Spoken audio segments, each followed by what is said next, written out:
Dootha media power of news. నమస్తే, welcome to Dootha media. నేను Pawan.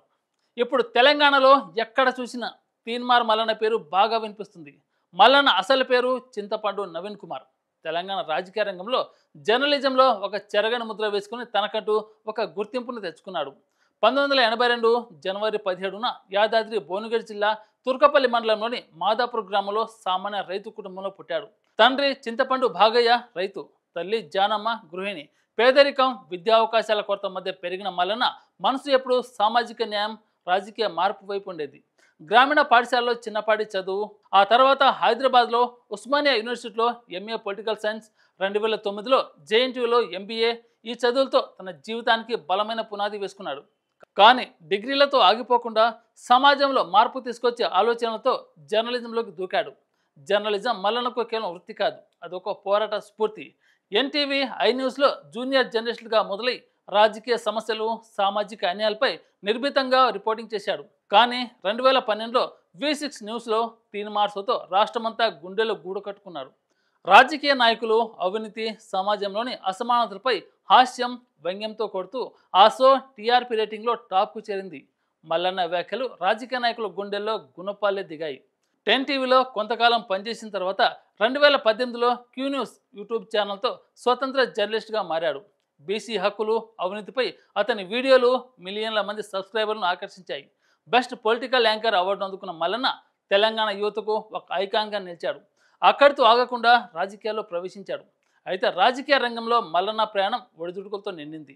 2015లో Nalgonda, Khammam, Warangal graduates constitution నుంచి కాంగ్రెస్ తరఫున ఎమ్మెల్సీ ఎన్నికలో పోటీ చేసి ఓడిపోయాడు.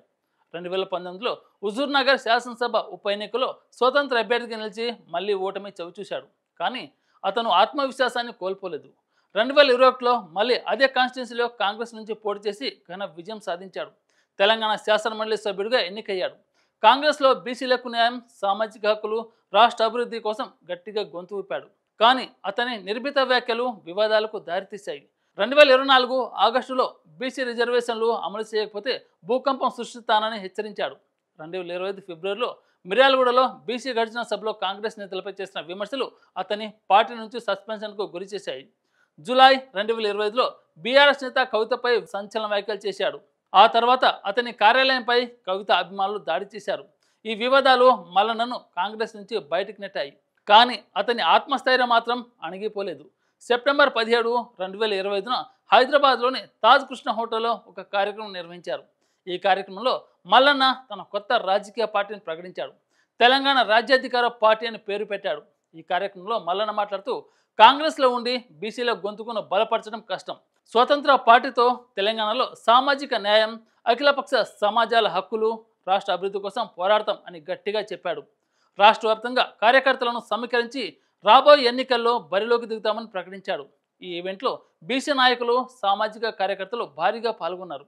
సోషల్ మీడియాలో #తీన్మార్ మల్లన్న, #TRP ట్రెండ్ అవుతున్నాయి.